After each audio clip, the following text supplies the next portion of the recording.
পাকিস্তানকে 1 ম্যাচ হাতে রেখে সিরিজ হার উপহার দিয়েছে বাংলাদেশ। এরই মধ্যে ক্রিকেটে ফিরে এলো খুশির খবর। আইসিসি প্রকাশিত সর্বশেষ টি-20 র্যাঙ্কিংয়ে বড় সাফল্য পেলেন টাইগার পেসার মুস্তাফিজুর রহমান। এছাড়াও শেখ মাহাদি হাসানও বড় লাফ দিয়েছেন এই র্যাঙ্কিংয়ে। পাকিস্তানের বিপক্ষে দারুণ পারফরমেন্সের সুবাদে মুস্তাফিজ এগিয়ে এসেছেন বোলারদের র্যাঙ্কিংয়ে। 17 ধাপ এগিয়ে তার অবস্থান এখন 9ম স্থানে। তার সঙ্গে যৌথভাবে আছেন ভারতের আর্শদীপ সিং। দুজনের রেটিং পয়েন্ট সমান 653। পাকিস্তানের বিপক্ষে সিরিজ জয়ে বড় অবদান রেখেছেন মুস্তাফিজ। 3 ম্যাচের সিরিজে 3টি উইকেট নিয়েছেন মাত্র 7 রান গড়ে। তার বোলিংয়ে বিপর্যস্ত হয়ে পড়ে পাকিস্তান ব্যাটিং লাইন আপ। এবার সেই পারফরমেন্সের পুরস্কার মিলল আইসিসি র্যাঙ্কিংয়ে। শুধু মুস্তাফিজ নন, উজ্জ্বল হয়েছেন আরেক টাইগার অলরাউন্ডার মেহেদী হাসানও। র্যাঙ্কিংয়ে 9 ধাপ এগিয়ে তার অবস্থান এখন 16 নম্বরে।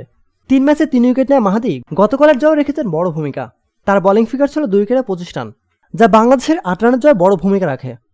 এদিকে ক্যারিবিয়ান তারকা রস্টন চেজ দারুণ ইনিংস খেলে অলরাউন্ডার র্যাঙ্কিংয়ে উঠে এসেছেন 2য় নম্বরে। তিনি অস্ট্রেলিয়ার বিপক্ষে প্রথম টি-20তে 32 বলে 60 রান করেন। এখন চেজের রেটিং পয়েন্ট 221। তার উপরে আছেন কেবল ভারতের হার্দিক পান্ডিয়া। অস্ট্রেলিয়ার ক্যামেরন গ্রিনও উঠে এসেছেন 8 ধাপে গিয়ে 28 নম্বরে। তিনি প্রথম ম্যাচে হাফ সেঞ্চুরি করে ম্যাচ জেতান দলকে। ব্যাটিংয়ে এগিয়েছেন ওয়েস্ট ইন্ডিজ অধিনায়ক সাই হোপ।